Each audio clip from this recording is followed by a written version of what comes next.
The general trends for spring-summer 22 have been quite difficult to make. It has been such a strange period, as you all know, that we've been going through. And we have questioned ourselves, does it make sense at all to make trends? How can we believe that we can actually predict the future? We've talked a lot, me and my colleagues have talked a lot about it, and in a certain way agreed on that it was important to carry on with stuff that you have done, that you normally do, not to be normal.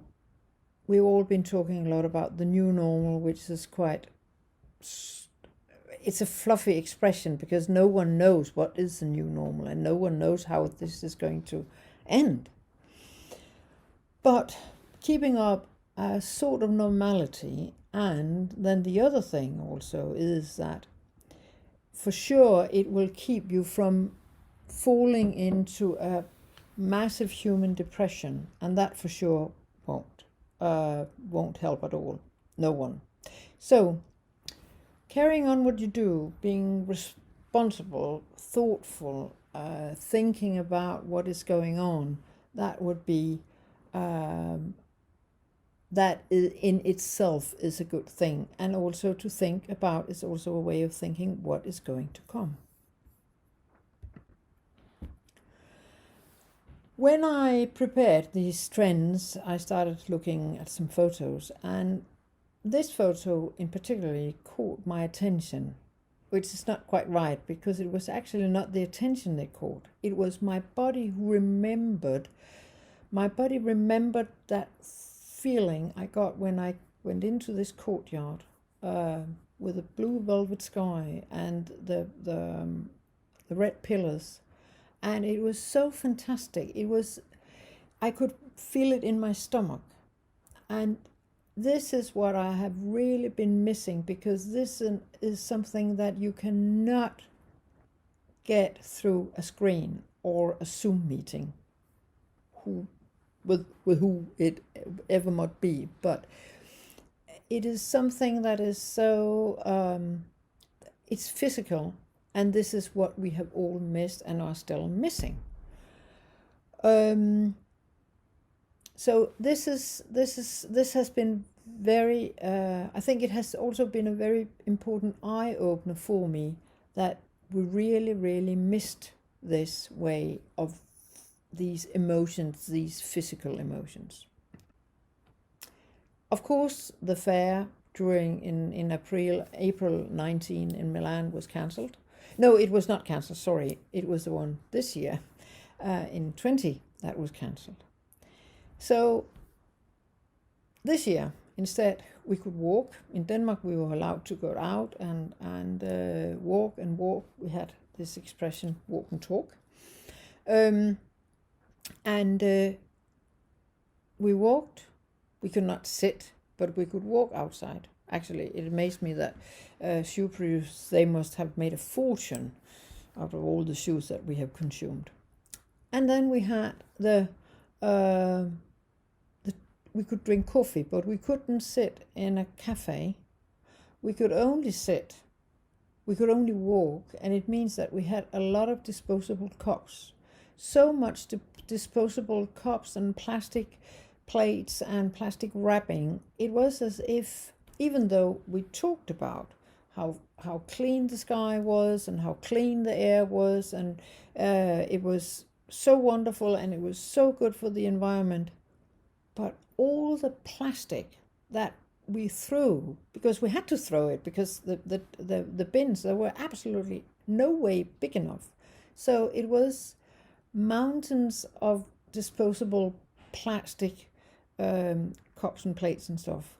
And it was as if now the disease had the priority and not the climate. I understand that, of course, the disease had to have priority, but we forgot in a real way the reality about the climate. The climate is not only something you see on a blue sky. We have collected some questions, thoughts for now, for after, in terms of the COVID. I will not go through these post-its and these thoughts. I think that you should go through them one by one and look upon them and use them for reflection. It's not necessarily something that comes after COVID. It's also it's the thought that the COVID has borne in us through this period and for a long time to come. I don't think that we could look at this as a start. Now we start from zero. And I don't think this as a positive thing for sure, even though there's been a lot of talk about that this was fantastic and it was a chance. I think we can use it, and I think we should use it and look upon what we could do different and where we could think in a different way. And I think we should do it also because so many have suffered so much during this crisis, physically and economically. So we should try to learn from it, but it's not a zero, and it's certainly not a good thing. I have pinpointed 8 issues. There could be many more, but these are the most important I would like to share with you. Have you noticed that the botanic is all over the place? That it's in life, it's in amazing films on garden architecture and landscapes, and it has been a lot of attention, and I think there are more reasons for that. These stories, they express our longing for simple answers and beauty, something that we can relate to and to understand, either putting order to nature as on the globe, which is an ordered nature, an arranged nature, or the real nature. We need to feel our roots. And I think it will continue to be very strong. It will continue to be a very strong trend and emotion, and like all important topics, it was something that was already there before COVID. It just got a violent push to be even stronger.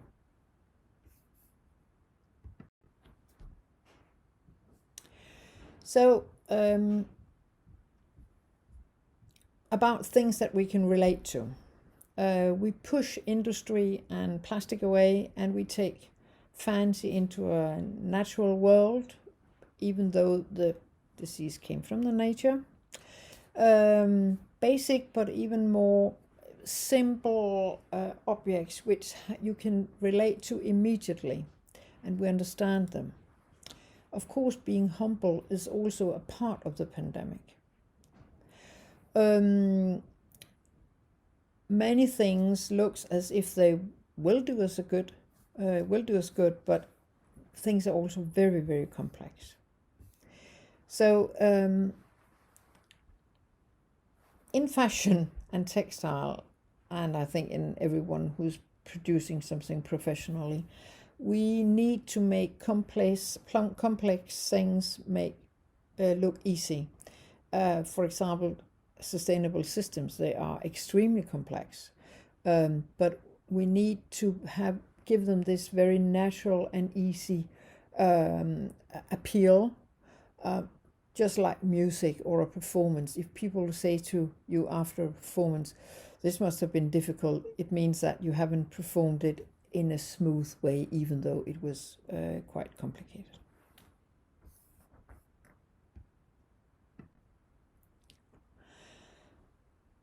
Of course, one of the big question is also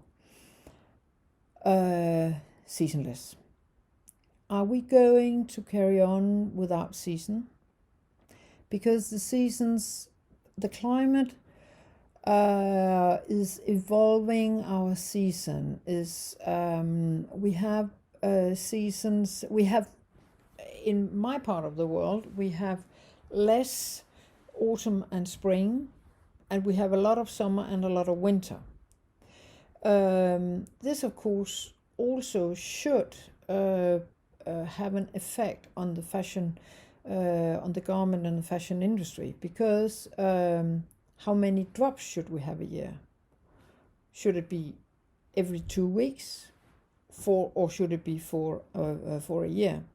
A Danish company called Samsø and Samsø, they had cut before the COVID. Again, as I said, the COVID just accelerated what was already going on. They had cut from 6 to 4 drops or collections a year. But we also have to make new stuff, even though, and we need new stuff. I mean, we all need, it's not only the producers, and we need to make new stuff to earn our money and for profit. We need new stuff, but how? Another thing is the other point or interesting thought about seasonless is also that if we can grow all our vegetables indoor, in setups indoor, in a laboratory, then also the exotic vegetables, and it means that the exotic becomes also local. So this way of almost smoothing out the fluctuation between the seasons. How do we approach this in fashion, which are so connected, strongly connected to seasons, in order to place new collections? Our collections, they are called by season names. So how should we approach, what should we do to motivate people to buy? If it's not a need to buy, because you don't have to buy some warmer clothes because it's not going to be cold, how can you do? I don't have an answer to it. It's an ongoing discussion now, and I don't think it's not gonna happen overnight. It's gonna be a long period where we will try to sort out how we can approach and how we can give a proper motivation to buy new stuff. We also have to cut in the amount of garments that everybody buys, but what can we do to motivate people to buy now that we can see that it's already a matter of fact that we have less seasons. Of course, we can use structures, styles, and colors will for sure be very, very important. Now that we have less season, and we will probably also get around to call the color seasons with other names than season names. That is to come, but it's something that we don't know, and we're discussing it also on an international level, but we don't know how, but something will happen, but it's not going to happen now. As we will have less seasons, we will gender less. Of course, it's obvious that that's also gonna be even more visible.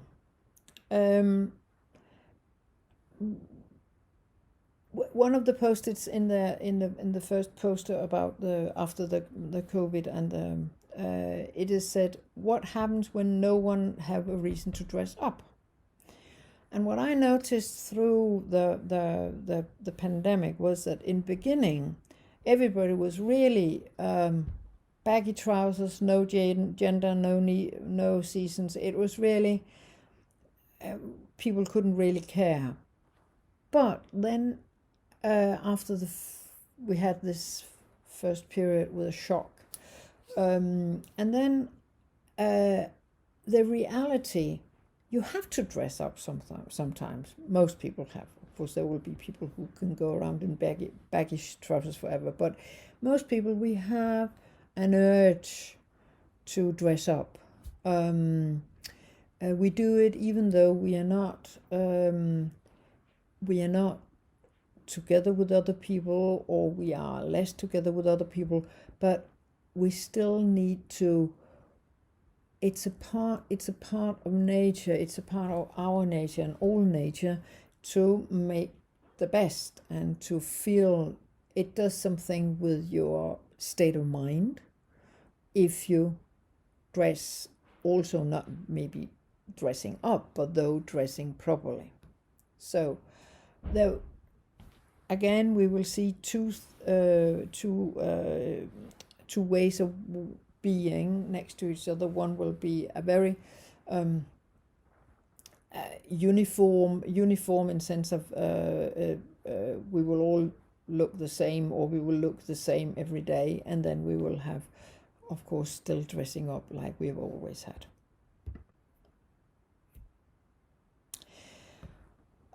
Also, the sustainability was really accelerated by the COVID. As said before, we love the blue sky and no flights, and forget about the disposable cups. And having this, thinking about this, we have to think about how do we approach even more the climate and the sustainable in our area.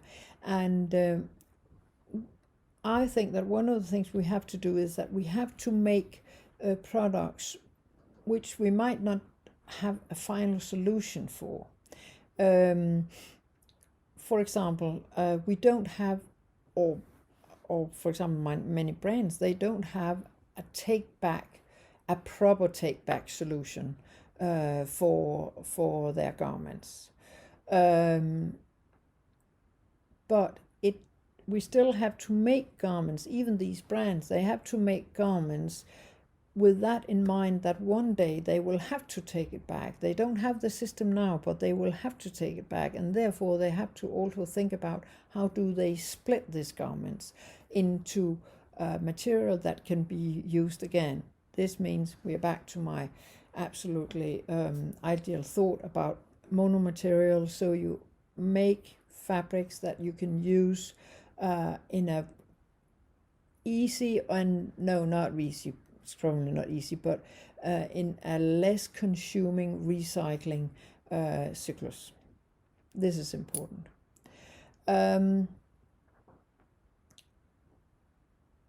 It's true that this sustainable thing is also sustainable thought and way of choosing is an elite choice, but eventually the choice will spread also, because it will have to spread when people become more aware, but also with legislation. So it will happen.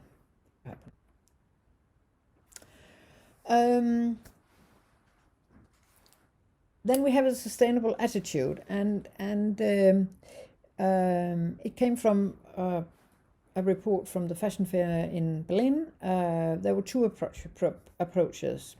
One, I have the picture with the bamboo fence.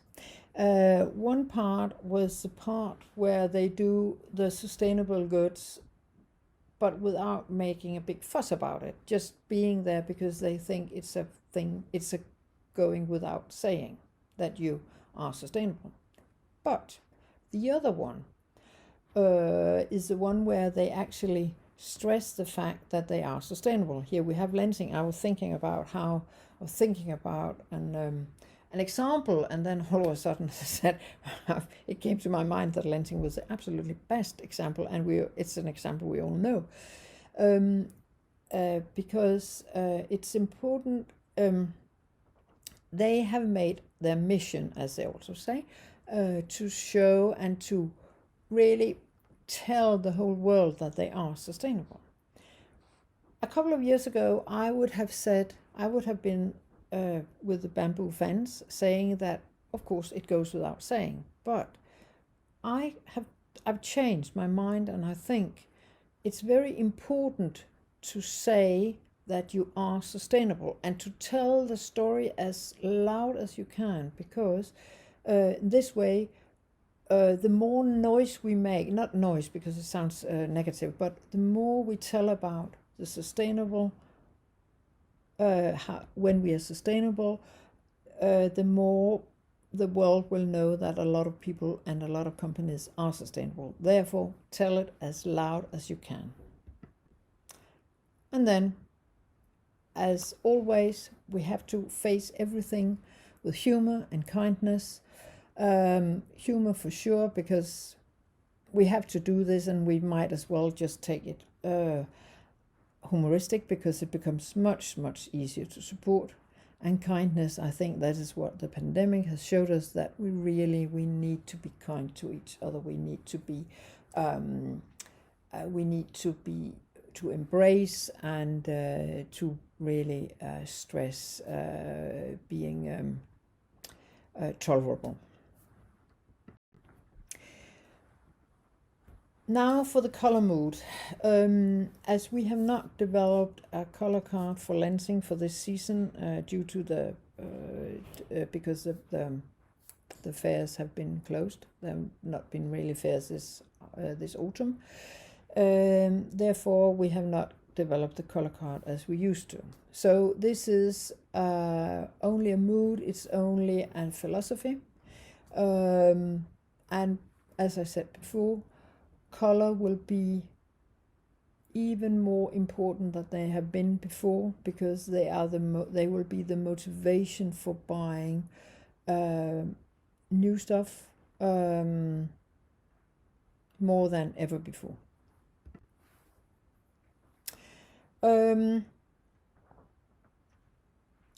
We had these three. These are not all the colors. There could be more colors, but we had these three feelings. We have for sure a calm thoughtfulness. It's a Japanese blue. It's meditation. It's introvert. It's what this situation have done to us, and this we will carry. We will for sure carry it in our heart for a long time, and we will have this feeling innate. Light of heart, it's also that we want to, it's like a new beginning. It's like we want to walk light-hearted. It's a story that's full of energy, of hope, and everything is going to work out for the best. And then we have the let live, which is like we will live like every day is the last day. These colors could also be interpreted can be used. We have the colors, the moods that are given by these the colors that are given by the moods. But then we have also another way of using colors, which I believe is going to be more and more prevalent. One is, so we have long-term colors, which will be the colors that you keep in your wardrobe for years and years and years. When every new season, there will be new long-term colors, but they will mix with the colors you already have. And then you have the key colors, which can be the new, be a scarf, it could be a blouse, it could be a pair of shoes, but something that it's like you're pinpointing something. It's a special color that is more connected to to the moment you live in now, but of course you will still keep it for a long time. So you break up the ideas and you put it in, you're sure that you put them into a new order and a new way of usage. It's actually a color usage. So what I hope that you tomorrow will remember from this is a holistic approach to sustainability, really, from the whole. It's another way of saying circularity. That the world you are addressing, we don't need any more stuff of nothing. So if you design or you make something new, then you have to have a purpose to do it. We have enough of things that doesn't have any purpose, just being a purpose of just because someone wanted to make more money. Then we have to design for the next generations, because we have to, even though we will recycle and circular economy, but the circular economy has to be also things that you pass on without spending using any resources to pass it on. We're talking secondhand, we're talking giveaway. We have to really design and be designed for long lives of whatever we design. And then we have to believe in what we do. At the beginning of the pandemic, the Dutch designer Helle Jongerius, she said, as we don't know where we go, do what you believe in and be bold about it. This is what I have tried to do in this period, and I can see that I'm not the only one, and this of course has also reinforced me in what I have done. So this is the end of the slideshow. I'm happy you listened, and if you want and you need my opinion on anything, just reach out for me.